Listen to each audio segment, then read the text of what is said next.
Welcome everyone. In this session, we are going to talk about the interdependence between the business sectors. Right now, you know about the business sectors are we classify as primary sector, secondary sector, and tertiary sector. In the primary sector, business organizations, we talk about mainly agricultural activities, fishing, farming, mining, quarrying, right? That all the activities of the business organization which actually extract the natural resources from the earth itself. So that's agriculture, farming, fishing, forestry. These items we categorize as a primary sector business organization, and we found out some activities with examples and their definition. And after that, with secondary sector business organization, we go through the secondary sector, meaning mainly the conversion of raw materials into finished or semi-finished good. So finished or semi-finished good, and we go through several factors of the secondary sector business organization, mainly assembly lines, construction, and we talk about the different business industries like, like aerospace engineering, textile, chemical. So many industries are coming under secondary sector, industrial sector or secondary sector business activities. And after that, we talk about the tertiary sector business activities, the tertiary sector including a provision of service or production of service in the economy. And we talk about there are so many service sector examples like commercial services, financial services like banking, and household services like plumbing, gardening, decorating, house maintenance, like that. And also we talk about the leisure services, hotel tourism, right? Cinema, libraries, and like professional services like doctor, legal, medical, accountancy, like so many professional services, and the transport services. And after that, we talk about when the country develop, the important sector becomes a tertiary sector, because we talk about by using agricultural employment case study, we talk about what happened to the agricultural employment over the 3 decades in Spain. So you can see it dropped from 20% to 5%, roughly around 20% to 5% is dropped by 15%. And you can see this agricultural workers found other new places in secondary and tertiary sectors. And after we found out the main the reasons behind this thing, the industrialization, a lot of farmers actually start inventing some machines at affordable prices. Therefore, this machine replaced the labor like tractors, mechanical harvesters, and so on. So we found out the main reason why the labor would not be important now, a factor in agriculture, because of the machinery and technology that we are using. So and I found out not only that, sometimes even it can be the development of the country, the level of education. So more people are nowadays, they are finding job opportunities in service sector because the service sector jobs more attractive. So today I'm going to find out the reason and the interdependence of these sectors. Right.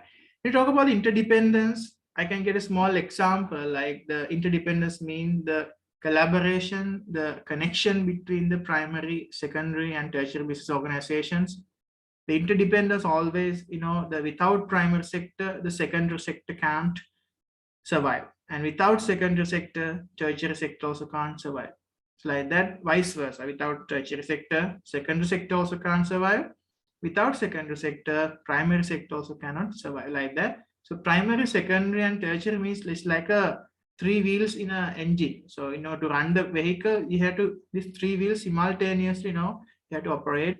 So we cannot see, we cannot say actually the culture is the most important, the service sector is the most important, or the industrial sector is the most important. Like we cannot judge, because all these 3 sectors are equally important. So in business, in each of these 3 sectors above are likely to be interdependent. This means that they rely on each other. Example, in the primary sector, cereal farmers rely on bakers. In the secondary sector, their sales of wheat. Bakers may depending on advertising agencies in their tertiary sector to produce the newspaper adverts to their products. And after that, the transport industry in the tertiary sector relies on the oil industry in the primary sector, right? And to provide the fuel for its vehicle. So workers in both the secondary and tertiary sectors rely on the primary sector for their food. So in modern developed economies, this interdependence is huge. That's why in economy, there are about 22 economic activities are happening. Whatever the business organization, we can belong to that activities. It can be educational service, it can be leisure service, it can be industrial service, it can be a manufacturing service, like a business organization, it can be a, that's why either primary, either secondary, either tertiary, either quaternary. So this example I can show you from another diagram. We can find out the under this one classification of business as the worksheet. We can find out the interdependence thing. You can see this example. In the primary sector, they actually make potatoes grown on the farm. That's primary sector. After that, these potatoes they are moving to secondary sector, and these potatoes are processed into crispies. And then after that, this tertiary sector, what they do, this crispies on sale in the supermarket. We call sometimes like French fries. Right? So like that, you can see the primary sector, secondary sector, tertiary sector. It's a good interrelation. The chain of production, you can see everything like that. If you take the timber, the forestry, in the primary sector, from forestry, they are giving timber, and this timber will be processed, and using this some machines in the secondary sector, they convert into furniture, finished or semi-finished, into tables and chairs. And then in the showrooms, they sell that items, like it can be sofas, it can be furniture, almari, it can be cupboards. So many furniture items they are going to sell in the tertiary sector in their showrooms. There are plenty of examples you can see. It can be the industry of, let's say, bread. Same thing. You know, when you're buying a bread, take the product of bread. Same thing. The wheat coming from the farmers, corn, and then after that we are manufacturing the bread in the bakery and selling in the retail outlet or in the pastry shop. The bread and buns they are selling. The selling section comes under tertiary. So everything's like that, primary, secondary, tertiary, including there. So you name a business, so all business lines are like that. So it's including primary, secondary, tertiary. If you take about the education we need books. The books come from the, you know, the paper they are forming out of the trees. So forestry, they are taking the timber and then they cut down trees, and this timber they're converting into papers, and the paper goes to again the book and everything, the books and, you know, textbooks and writing books goes to tertiary sector for education, like universities and schools, they're using books. So like that, you can see every organization, you know, so many business industry, if you name a product, the product has all these three sections, primary, secondary, and tertiary. Because even if you take the service example, imagine, let's say, the ambulance, hospital. So in order to run the ambulance, you need fuel, you need petrol, diesel. This come from primary sector by extracting the mineral, mining, right? And after that, then they're processing, and then it goes to the market. And then like that, every industry is relying on all primary, secondary, and tertiary industries. That's why you can't say without primary, we can survive, without secondary, no, everything's equally important. That's called the interdependence nature of the sectors. So in an examination, sometimes there might be a questions can be asked, sometimes name a product and explain the interdependence, the production chain of primary, secondary, and tertiary. Then you must be able to explain the relationship and the interdependence and the chain of production by using an example, like it can be a bread, you can use some kind of, let's say, crispies, the potatoes, and you can sometimes use the, you know, any example, garment factory, furniture factory, anything you can use like that. Okay. The other topic, we can see the changes in this sector. Now, the changes in this sector, you can see the number of people employed in each sector does not stay the same. Different sectors grow and decline over time, right? So you can find that in the Spain situation also, the agricultural labor decreased from 19% to 5% over three decades. Over time in UK also, we can see from the industrial revolution began, the industrial sector become the more prominent in that time in the 18th century. Most production was in the primary sector. But during 19th century, secondary production expanded and rapidly the manufacturing grew during the industrial revolution. So you can see that time, the most of the times like the films came like Modern Times by Charlie Chaplin, you can see. So that industrial revolution is like an expansion of the industrial sector. They invented machines, they invented some new technology, and they invented so many like heavy equipments and machinery, and then make factories, do production in mass scale. So then what happened? The primary sector workers divert from primary sector jobs to secondary sector jobs. It's called industrialization. Industrialization's time happened in the industrial revolution period in 18th century. But after that, what happened? After about the 60 years later, you can see the tertiary sector started to expand at the expense of both agriculture and manufacturing. You can see the last 60 years, if we found out in the 19th century, from 1940s onwards, we talk about 1940s, 1915 onwards, the technology massively developed. Now usage of communication, banking, insurance, transportation, computer, digital technology, everything came to the world during last 60 years. So because of that, you can find out not the secondary sector, the service sector become most important, the prominent sector of the economy. So that we call the de-industrialization, the period of after 1950s.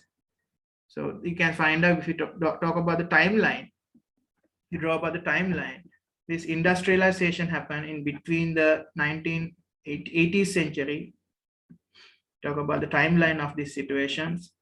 In 1980s, 18th century, the industrial revolution actually started from 18th century, and then it was there until 1950s. It was there until 1950s.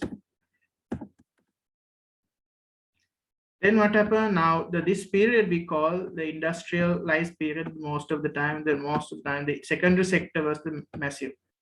Secondary sector was the important, called industrial revolution, because the machinery, everything came, called industrialization.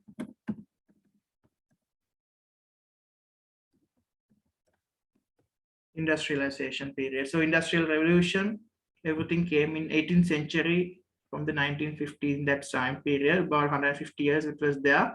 But after 1950s onward, the technology, so 1950s to today, but it's like until here, the 21st century, 2021. This period we call the digitalization period. The transformation, the deindustrialization started from there. This is a period of the deindustrialization.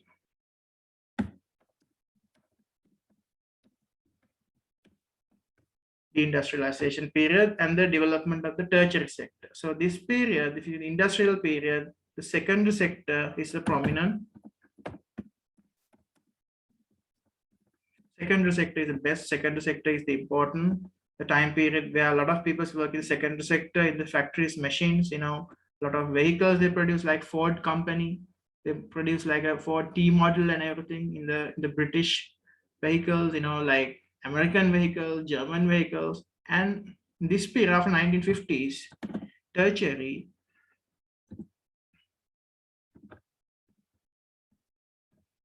sector was the still leading here until today.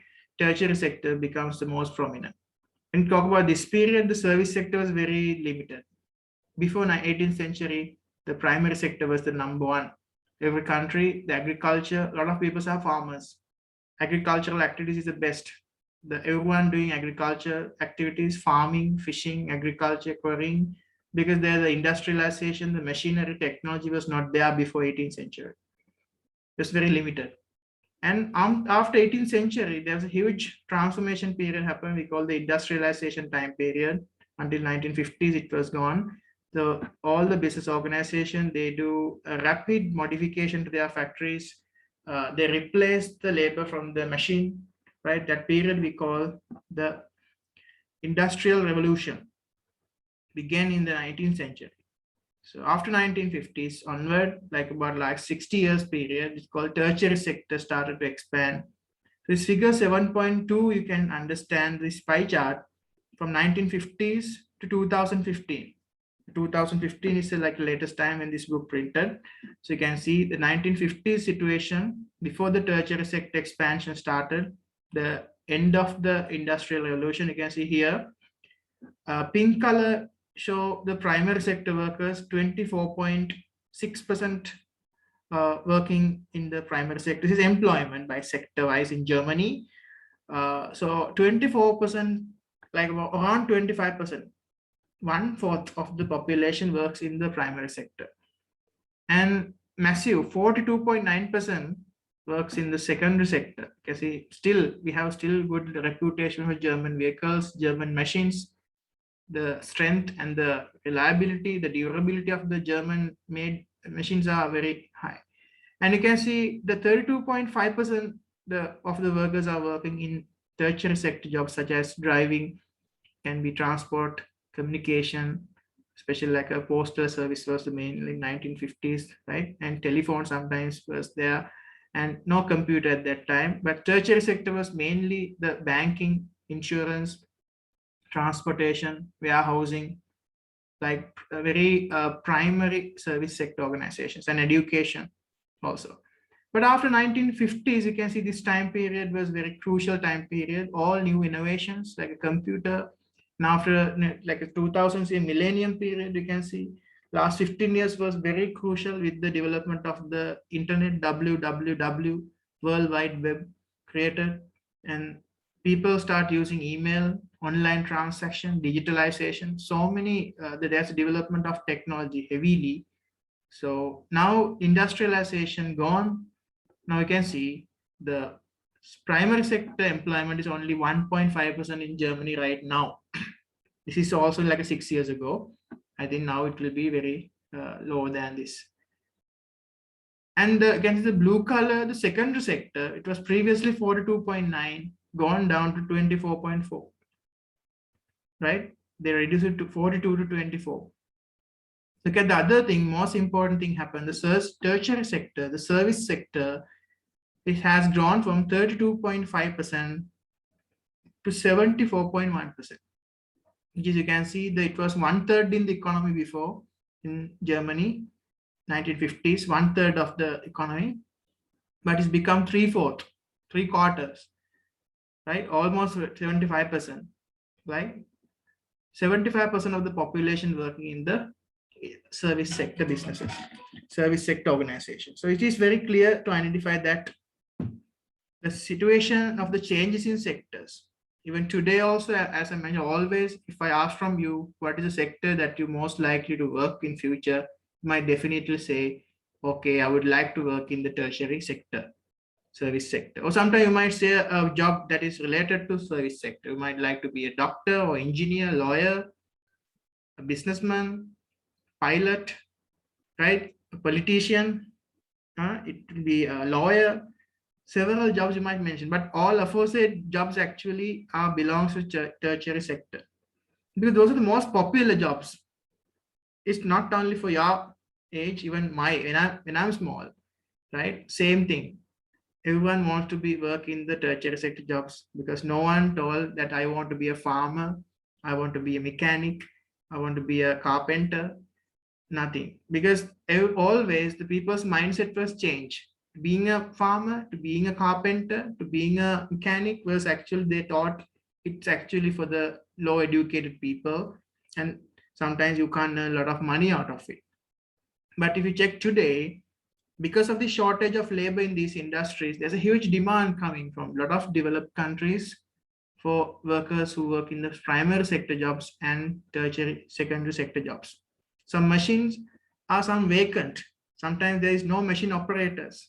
Sometimes in some farmlands, and there is only one man only operating a huge farmland by using technology nowadays. Some factories, there is no labor. Therefore, they are giving that factory works to third world countries, and sometimes they are done from from China, Vietnam, Malaysia, Philippines, India, Sri Lanka.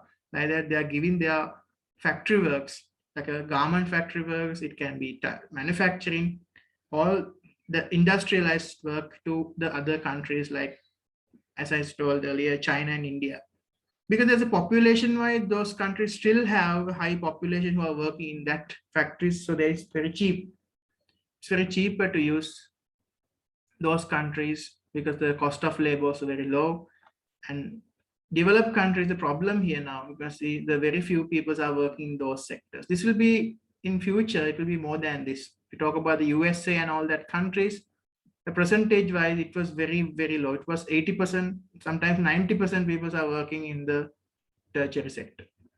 This is a situation. So sometimes examination, sometimes it can be asked, what is the reason behind this situation? Why is tertiary sector now becomes most important and more popular, right? Why manufacturing sector decline in developed countries while the service sector have grown? So they have given 4 reasons for this situation to justify. You can see number 1, people may prefer to spend more of their income on services than manufactured goods. There has also been a decline in demand for the goods produced by some of the traditional industries in manufacturing, such as shipbuilding and textile. Demand goes down for that. And most of the people like to spend their income on services, right? If now there is no COVID or something, imagine before the COVID period, right? Before this pandemic, a lot of people love to travel and spend like a lot of money on different leisure activities, for tourism, right? For explore the world, go to cinema. Sometimes they want to go to the hotels, and then they spend a lot of their time on leisure. You can see that when people actually give more prominent in their life to spend their life for leisure activities. That's why the demand for leisure activities related to businesses, tourism, banking, insurance, everything actually developed through the tertiary sector.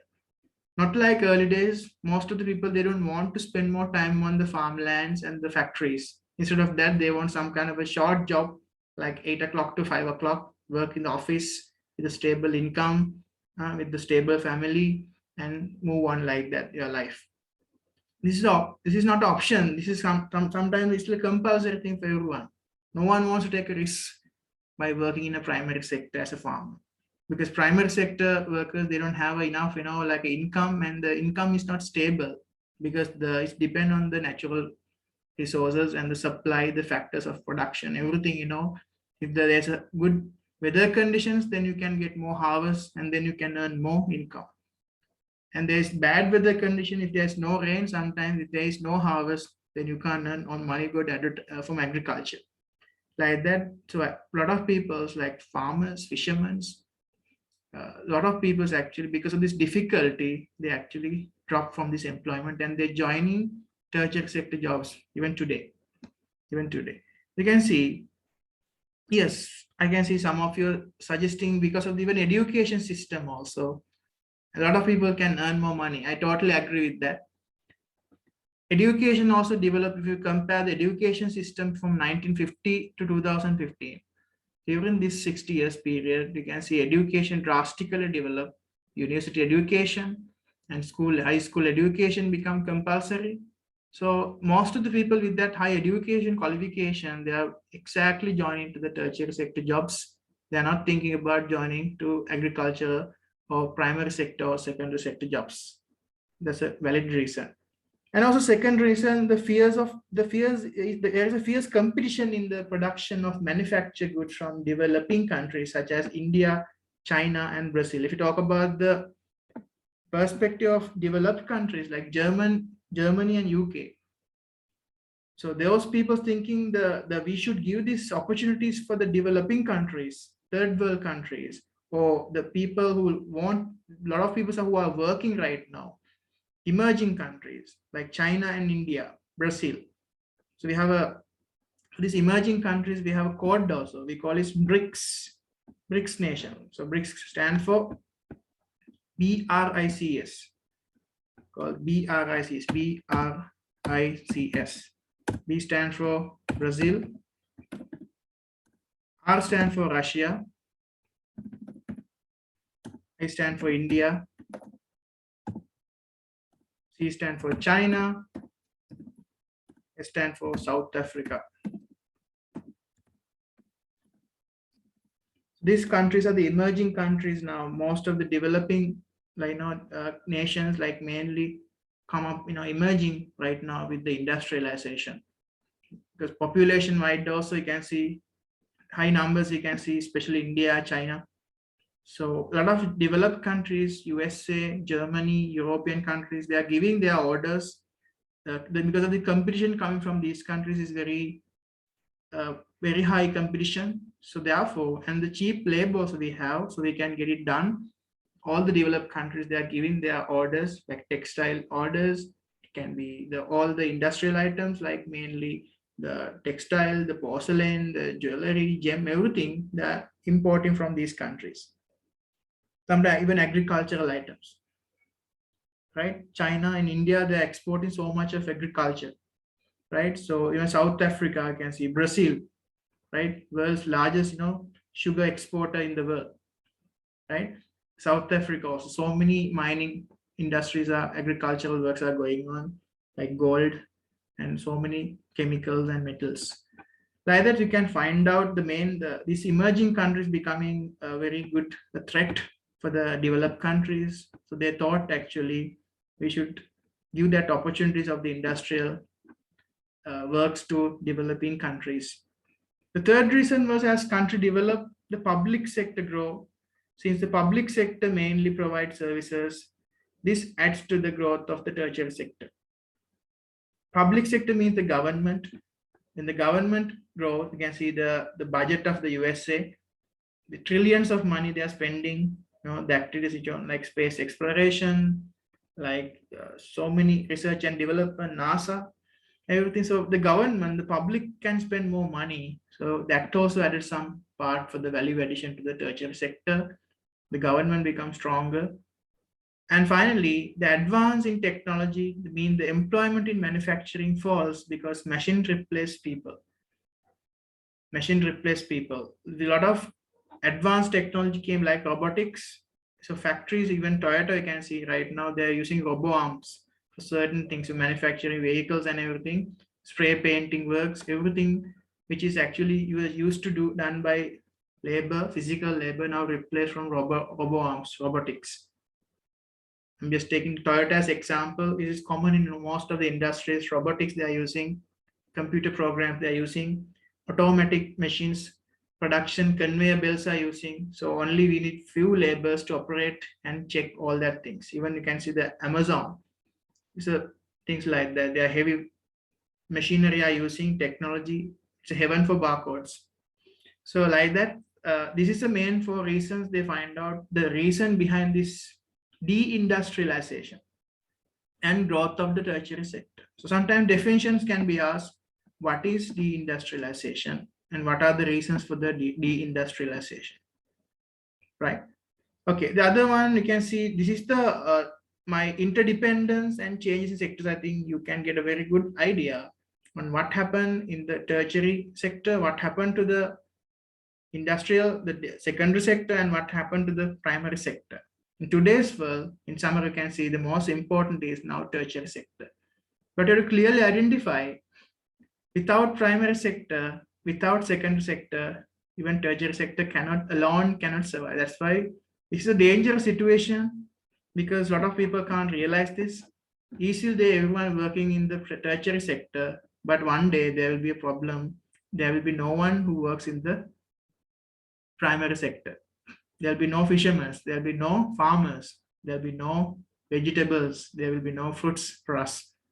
Sometimes it will be robotics, sometimes like so far even some farms, some organizations, they are producing like this kind of like a mechanical harvesting machine, genetically modified crops to increase the production as a result of this technology thing. Especially China, they're using especially GM crops, genetically modified crops, to increase the production, because they know most of the people, they are not working, they are reluctant to work in farming activities, but they have to feed that 1.55 billion population. So as a result of that, billions of people are depending on few primary sector workers. That's why they are making like a crops and now genetically modified things in order to get a more harvest from a small effort, right? Sometimes it will be not good for the health, right? So it will be have some kind of issues, but that's the situation right now. There will be a food shortage will be coming ahead in future because everyone working in the tertiary sector, everyone wants to work comfortably, everyone wants to live comfortably. So as a result, we have to sacrifice this thing. So we have to go some kind of alternate. That's why government also thinking we should start home gardening. We should do some kind of like a because food will be the most important, because without food is a basic need. Without food, people can't survive. So, but that's why by working in the tertiary sector, you can't find these things. You have to work, you have to spend some money on agriculture, because agriculture is a base for survival. Food, shelter, clothes, everything is important. Okay, you can see this sometimes it's a disastrous, but this is a trend. So future is very uncertain. So we can see in the large business and small business wise, both large and small businesses can be found operating in all three business categories. There are, for example, they're given general, there are small farms as well as large farms based on the size. There are giant car producers such as Ford, as well as there are small single like a sole traders are there, like carpenters also producing furniture. Both are working in the secondary sector, manufacturing sector, even carpenter shop or a giant car shop like that. So there can be small businesses and large businesses are working all these three sectors. Even service sector also same, right? There are millions of examples of small service providers in the worldwide range of fields. However, at the same time, there are very large multinationals such as banks like HSBC, insurance companies such as AIA Insurance, like supermarket chains like Walmart, like producers like Unilever. You can see there are multinational brands are there, and also there are small tiny sole traders also working in all sectors. Okay, here we go for some MCQ time. First question I'm asking Jana. So gold mining in South Africa is an example of business activity in which sector? Gold mining. Primary sector. Excellent, very good. Gold mining comes under primary sector. Okay, next I'm asking from Netra, second question. Which of the following business operates in the secondary sector? McDonald's? Oh, no. The Ford Motor Company. Excellent, very good. Ford Motor Company, because banks, airlines, and restaurants falls under service sector. The only secondary sector is a Ford Motor Company. Okay, third one for Shan. Which of the following countries has most likely to see the sharpest decline in employment in the primary sector in the last 50 years? USA, Uganda, Bangladesh, Chad. Sharpest fall in primary sector.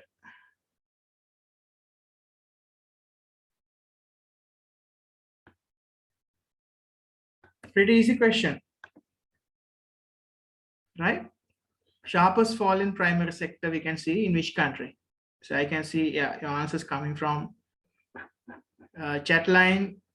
Sharpest fall, the decrease, the decline in employment in primary sector comes in USA. Some answers are correct, some answers are wrong, right? It's not Bangladesh, it's not Uganda, because these countries still developing. So there are still people are working in the primary sector, still falling, but it's not sharp. The sharpest fall came from the developed country of USA, United States of America. Now it was about 0.08. I think I show you the main the percentages and everything. The GDP sector wise, the countries, how many people are working, the employment in sector wise, the USA is only 0. Less than 1%, 0. Decimal value, right? Last 50 years it had gone down heavily. Even Sri Lanka also same. If you talk about Sri Lankan facts and figures, in 1977, the agricultural percentage is about 50%. More than 50% of the people are work in agriculture, but now it's gone down to about 11%. 11% is a big, but still, it fall by 40%. But our service sector becomes now 55%. Those service sector is around 12%. Now it's 55%. You can see there's a total difference is coming from the agriculture sector drop and it's gone to the service sector. Okay, the last question I'm asking from Akif. The table below shows the value of the exports in different industry sectors for a country: air transport, education, manufactured good, oil, other services, processed food, and shipping. There are numbers. They're asking what is the total value of the exports from the primary sector. So we can easy question. You just identify out of these sectors what is the primary.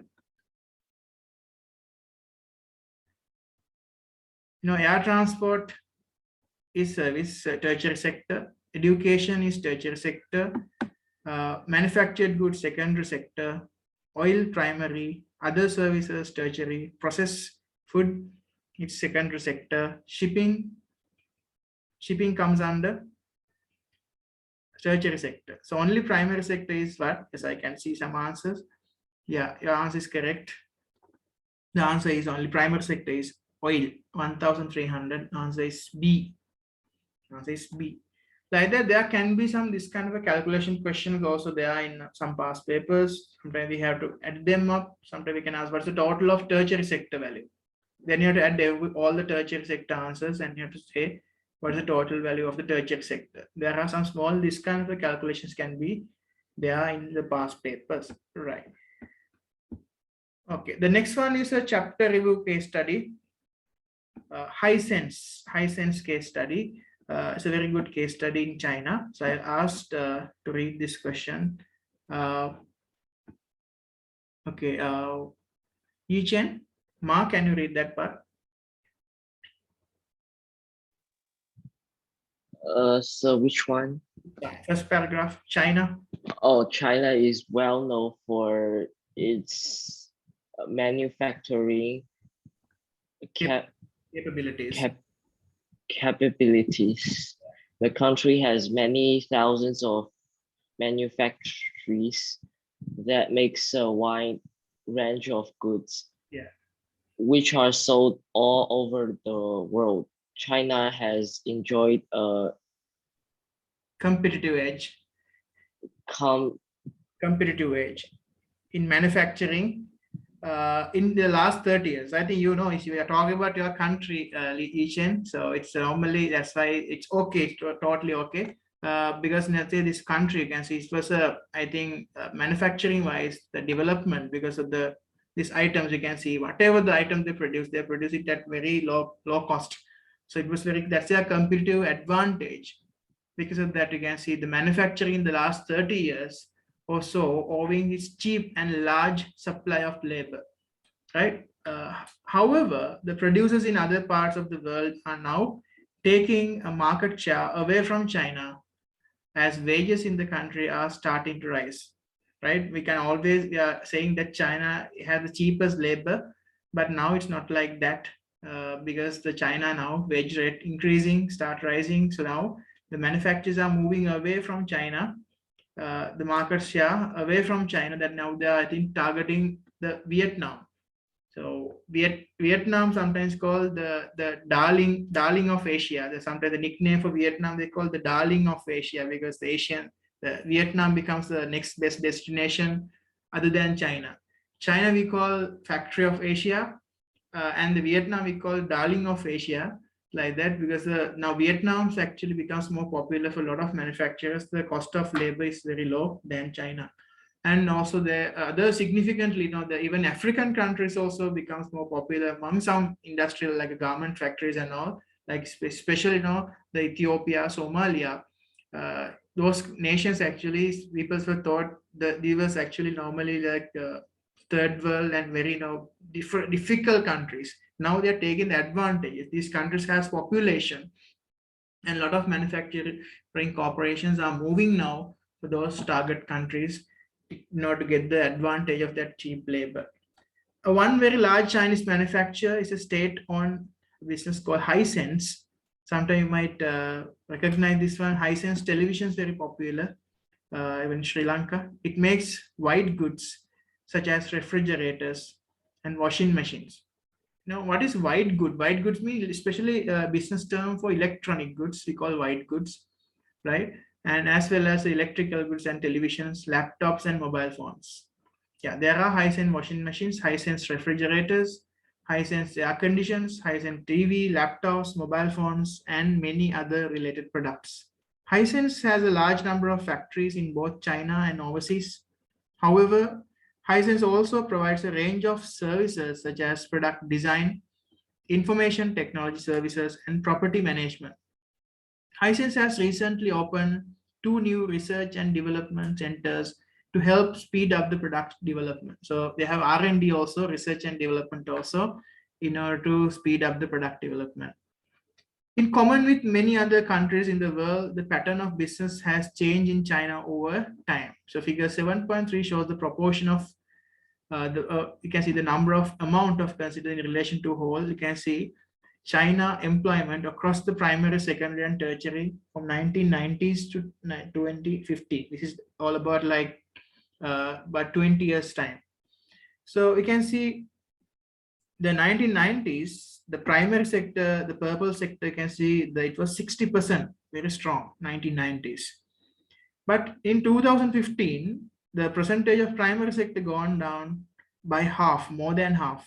60% goes to 28%. That's why I'm telling that when the agriculture sector now becoming decreased by half, a lot of people, like 50% of the agricultural workers divert into tertiary sector jobs. You can see that's a problem because how many people to feed in China? So agriculture is a challenge. That's why they are farming, especially genetically modified, advanced research and develop crops. We can get more harvest in short period of time. For example, there is a like development in the paddy field. Like a normal paddy field. Imagine if they take in Sri Lanka, like if a normal paddy field of 1 acre, if you can take 1,000 kilos. But Chinese new research and development genetically modified crop is there. From 1 acre, they can get 3,000 kilos, like 3 times the harvest more than normal one, right? That kind of a thing, and will develop. Normally, it usually take normally to get the harvest mature like 4 months, but now China has reduced that time also, like for 3 months. They easily, quickly, more frequently they can go for the crops and harvesting period. So that's how they face this kind of situation. And now the blue color, the secondary sector, it quite developed a little bit, 22% increase to 29%, right? So many countries that also decreased, but China has able to maintain that. They increase because there are so many factories are there.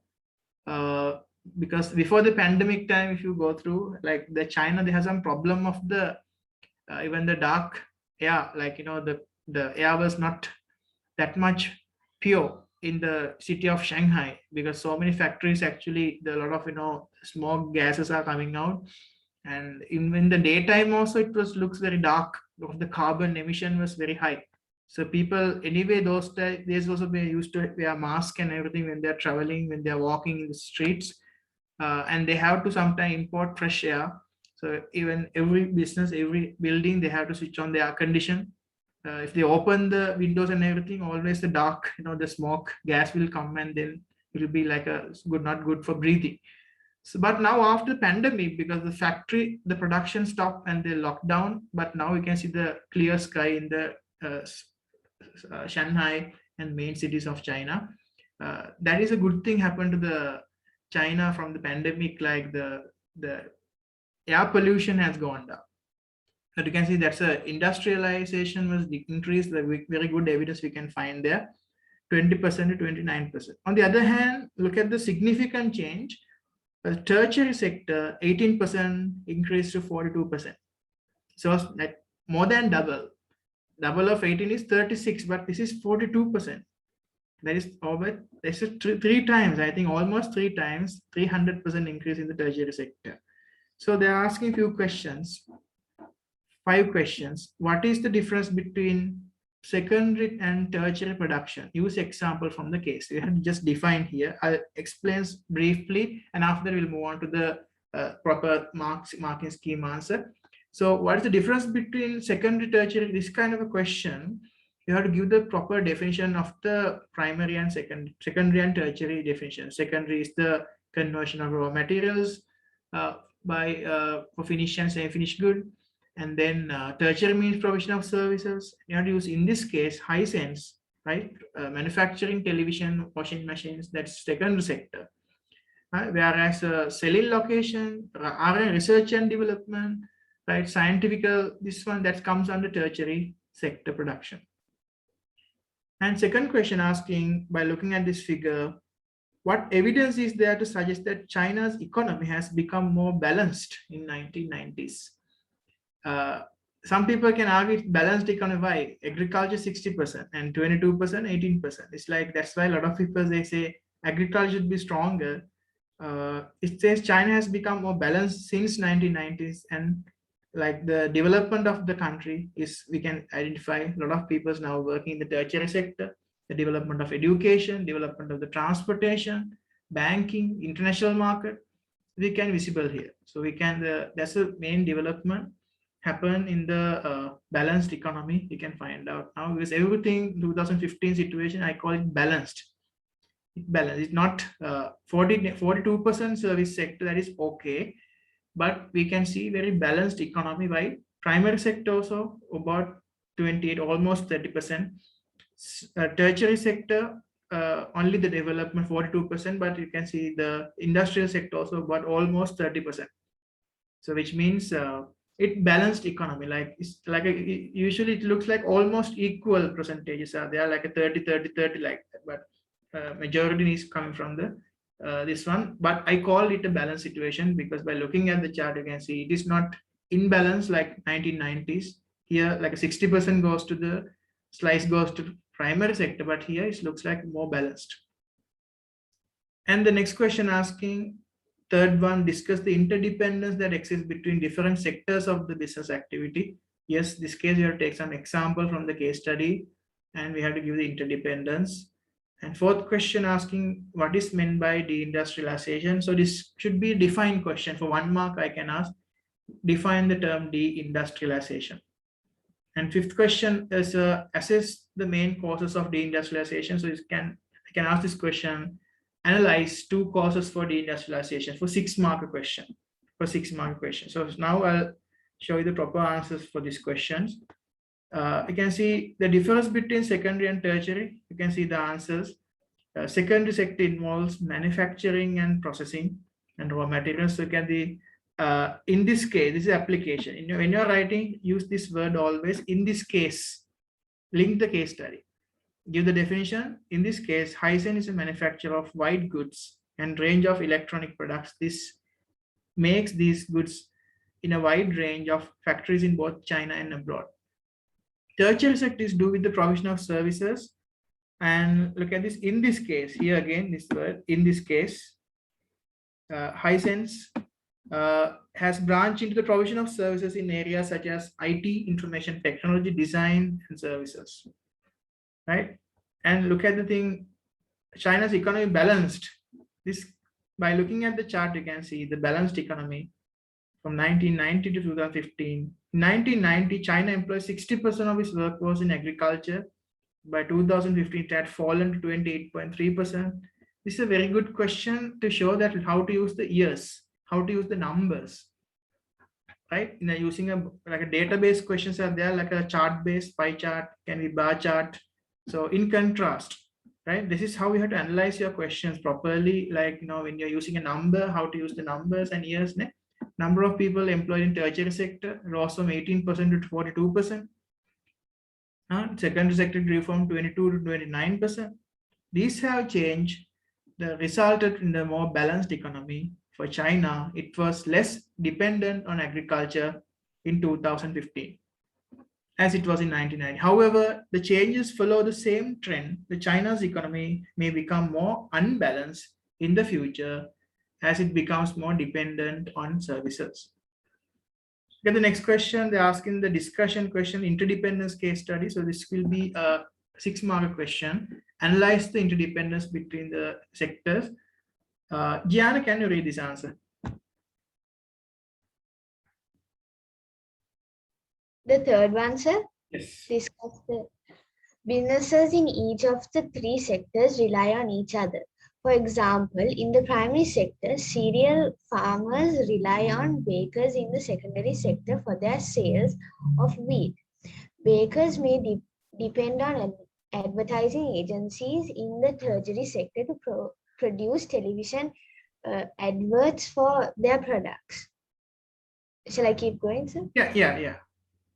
The transport industry in the tertiary sector relies on the oil industry in the primary sector to provide fuel for its vehicles. Workers in both tertiary and secondary sectors rely on the primary sector for their food. The reliance between sectors is called interdependence. In this case, Hisense may rely on retailers and other distributors to sell its manufactured goods to consumers. Very good. It's a good reading. So this is the answer. You can see they are giving so many examples. For a primary sector, there is example. Secondary sector, there is examples. Tertiary sector, there is example, right? From the case study Hisense, right? They provide everything. For primary sector, they say the farmers, cereal farmers rely on bakers. The secondary sector, and they sell like the farming activities, how they go into this one, and tertiary sector advertising this thing, everything. Okay, the fourth question, what is meant by de-industrialization? So Rumika, can you read that short answer? De-industrialization occurs in well-developed countries, such as USA, Germany, Japan, and France. It involves the decline of the manufacturing sector at the expense of the tertiary sector. In the last 20 or 30 years, many Western-style economies have seen employment in manufacturing fall sharply. However, at the same time, there has been a steady increase in the quantity and the value of service. Okay, very good. You can see the deindustrialization in developed countries involves decline in manufacturing. So simply the deindustrialization is in the decline of the manufacturing. And this example, they are giving an example also. Last 20, 30 years, the many Western countries like US and everything, economies, what happened? The decline has happened in the manufacturing, and however, same time, there has been steady increase in the value of services also. Right. Okay. The last question for the day, I'll ask Sean, can you read that part? Assess the main causes of deindustrialization. Yes. A number of suggestions have been suggested to explain the process of deindustrialization. There may have been a change in consumer demand. People may prefer to spend more of their income on services rather than manufactured goods. For example, people may be spending more on holidays, restaurants, traveling, and personal services, and less on consumer durables. Competition in manufacturing may be another important reason. Recently, there has been some fierce competition in the production of manufactured goods from developing countries such as China, India, Thailand, and Brazil. These countries can often produce manufactured goods more cheaply than in Western economies. In this case, China has seen an increase in the manufacturing sector. In the last 30 years or so, China has developed a competitive edge in this sector due mainly to its cheap and large supply of labor. Okay, move on. Another reason is that countries become more developed, the public sector tends to grow. Since the public sector mainly provides services such as education and transport and healthcare, this adds to the growth of the tertiary sector. Finally, the advances in technology mean that employment in manufacturing falls because machines replace people. The reason for the decline in manufacturing in well-developed countries may be different depending on the circumstances of the individual nation. For example, a country that has an inefficient manufacturing sector may be vulnerable to overseas competition. Yeah. In this, China, which is still a developing country, although it's developing. Yeah, small part, rather rapidly. It has seen an increase in the tertiary sector from 18% to around 42%. This trend is likely to continue in the future as the country develops. The tertiary sector will grow as it has done in developed nations. Okay, very good. Thank you. So I can see main reasons were given, right? Point out from the points like we discussed there, like, main reason for deindustrialization was summarized. The answers were given out of this part that we discussed earlier. The main reason, there are 4 reasons we have discussed. All 4 reasons were there. We talk about that the people prefer to spend more money on services than manufactured goods, And a lot of there's a competition coming from developing countries like India, China, Brazil, Thailand. And when the countries develop, public sector also grow, that part also there, and also advanced technology also we can find out. Okay, but today's lesson we mainly talk about the interdependence of the sectors, and we talk about the changes in sectors, what has happened. We talk about the concept like industrialization, de-industrialization, and after we don't move on to the important like a Hisense case study and the end of the chapter review. So I hope you understood this concept. If you have any questions and everything, I'll always welcome you to ask that one. Otherwise, we can wind up the session. Thank you very much for being with me today.